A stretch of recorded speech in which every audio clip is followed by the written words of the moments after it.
Meron ka na bang illegal na naging negosyo? Itong illegal na ginawa ko is Meron ka na bang illegal na naging negosyo?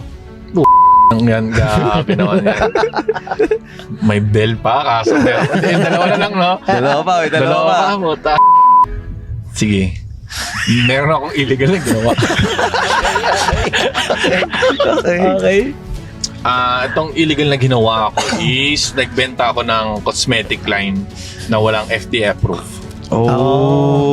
for a few years din. Okay. A few years din siya. At pero di ko naman sinasabing illegal tapos maraming na disgrasya.